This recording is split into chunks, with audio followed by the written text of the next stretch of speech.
Everyone welcome back to my channel. तो दोस्तों स्वागत है आप सबका हमारे चैनल पर, जहां हम बातें करते हैं फैशन, ब्यूटी, लाइफस्टाइल, पूजा पाठ से जुड़े हुए ऑल इन टॉपिक पर, और मैं आपके साथ शेयर करती हूँ अपनी लाइफ का एक्सपीरियंस। सो फ्रेंड्स, जय श्री कृष्णा, राधे राधे। कैसे हैं आप सब? आई होप आप लोग अच्छे होंगे। मैं भी बिल्कुल ठीक हूँ। और आज मैं आपको बताने जा रही हूँ, एक्चुअली हमारे कुछ सब्सक्राइबर्स के कमेंट आ रहे थे कि दीदी हमारे पास बाल राधा रानी हैं, बाल जो है वो लड्डू गोपाल हैं, और जो है राधा कृष्ण की सेवा हम कैसे करें, हरियाली तीज पर हम इनके साथ अपनी दिनचर्या कैसे रखें। तो देखिए, सबसे पहले तो ये है कि अगर आपके पास राधा कृष्ण जी हैं या फिर बाल राधा रानी हैं, लड्डू गोपाल हैं, माँ पार्वती हैं, तो इनके साथ दिनचर्या कैसे रखें, क्योंकि हरियाली तीज पर इनका भी विशेष बात होता है। देखिए, माँ पार्वती का तो पूजन हम करते ही हैं। अगर राधा रानी है तो आप ऐसा करें कि हरियाली तीज वाले दिन इन्हें पंचामृत से स्नान करवा लें। पंचामृत आप दूध, दही, शहद, घी और जल, सादा गंगा जल लेके आप उनका स्नान करवा दें। स्नान करवा के उन्हें नए वस्त्र धारण करवाएं। जी हाँ, जैसे कि आप नए वस्त्र धारण करेंगी उसी प्रकार से उनको भी नए वस्त्र धारण करवाएं। जैसे कि आप 16 श्रृंगार करेंगे तो वैसे उनको भी 16 श्रृंगार धारण करवाएं। खाने में जो चीज़ें आप बना रहे हैं, अच्छे अच्छे पकवान बनाएं। वो भोग आप जो ग्रहण कर रहे हैं फलहार रूप में, वो माँ को भी ग्रहण करवाएं। माँ पार्वती, माँ राधा के साथ आप अपनी दिनचर्या कुछ इस प्रकार की रखें। जैसे शाम को आप श्रृंगार कर रहे हैं तो श्रृंगार करने से पहले हाथ जोड़कर उनसे भी निवेदन कर लें कि माँ हम तैयार होने जा रहे हैं, आप भी तैयार हो जाइए। आप ग्रहण कर चुके हैं लेकिन एक बार आग्रह कर देने से आपके मन को संतुष्टि रहती है।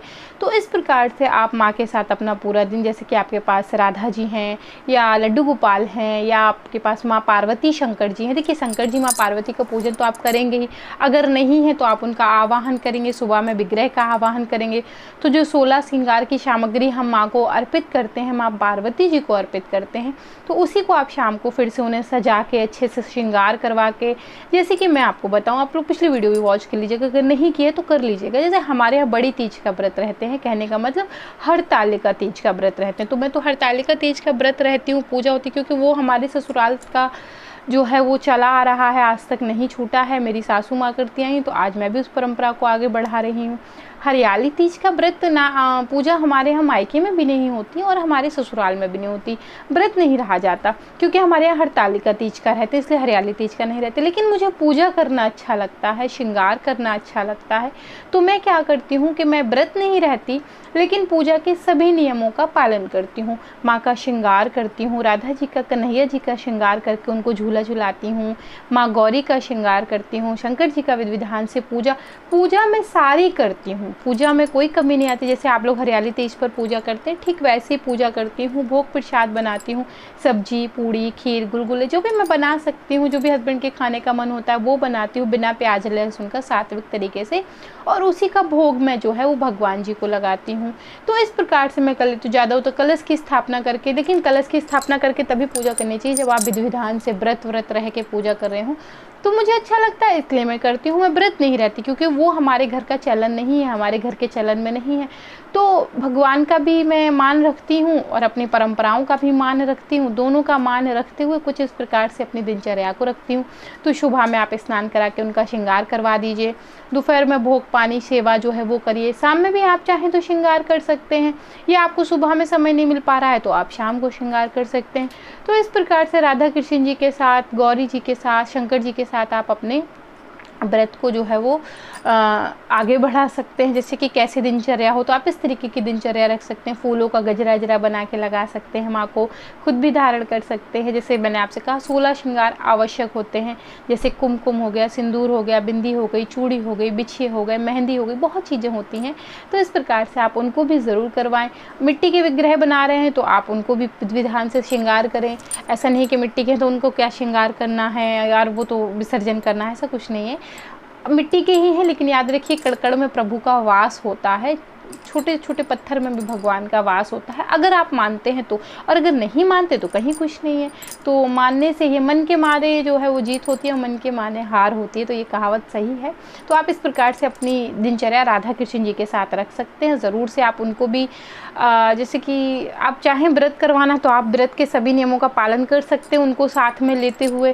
जैसे कि जो फलहार में आप ग्रहण कर रहे हैं वो ही उनको ग्रहण करवाइए, जो चीज़ें आप धारण कर रहे हैं अच्छी अच्छी वही उनको करवाइए। ये नहीं कि हम अच्छा करेंगे और वो तो भगवान जी, उनको तो कैसा भी जाओ, ऐसे ना आप अच्छा सा यूज़ करते हैं तो उनको भी अच्छा यूज़ करवाएं। अपनी क्षमता के अनुसार करें, जो भी आपकी क्षमता है, जो भी आपकी क्षमता आपको कह रही है, आप उस क्षमता के अनुसार ही जो है वो करें।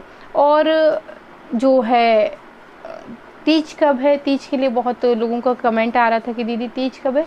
तो देखिए तीज जो है वो 22 तारीख की शाम से शुरू हो रही है, तिथि शुरू हो रही है 22 तारीख की शाम से, और 23 तारीख की शाम को 5:07 तक है। तो जो भी आपको पूजा करनी है तीज की, वो 5 बजे के पहले ही कर लीजिएगा, क्योंकि 7 मिनट तक है।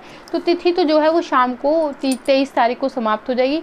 तीज का व्रत आपको 23 तारीख को ही रहना है, 23 तारीख को ही है, लेकिन यह है कि शाम के 5 बजे तिथि समाप्त हो जाएगी। तो आप अपना पूजा वूजा जो है वो तीज की तिथि में ही कर लीजिएगा। बकाया के श्रृंगार वगैरह तो सब लोग धारण किए रहते हैं। एक बात और मैं बता दूं, कुछ हमारे चैनल पर नई बच्चियां हैं, जैसे कि जब हम नए बिछे धारण कर लेते हैं, जैसे कि पूजा में हमने बिछे सुहाग हमने धारण कर लिया, तो उसको तुरंत नहीं उतारते। 1-2 दिन पहनने के बाद थोड़ा थोड़ा करके, जैसे ढेर सारी चूड़ी पहन ली तो तुरंत नहीं उतारी जाती। आप उसको पहने रहिए, अगले दिन थोड़ा सा उतार दीजिए, फिर अगले दिन थोड़ी सी चूड़ी उतार दीजिए, फिर अपने जो आप रेगुलर में पहनती है वो पहन लीजिए। इसी तरीके से बिछिए हैं, मंगलसूत्र है, बिंदी है, सिंदूर है, तुरंत से नहीं उतारा जाता है। तो फ्रेंड्स, आशा करती हूँ वीडियो आपको ज़रूर पसंद आया होगा। अगर पसंद आया है तो लाइक करें, शेयर करें, सब्सक्राइब करें, कमेंट करके बताएं और आप क्या जानना चाहते हैं, सब कुछ मैं आपके साथ शेयर कर रही हूँ।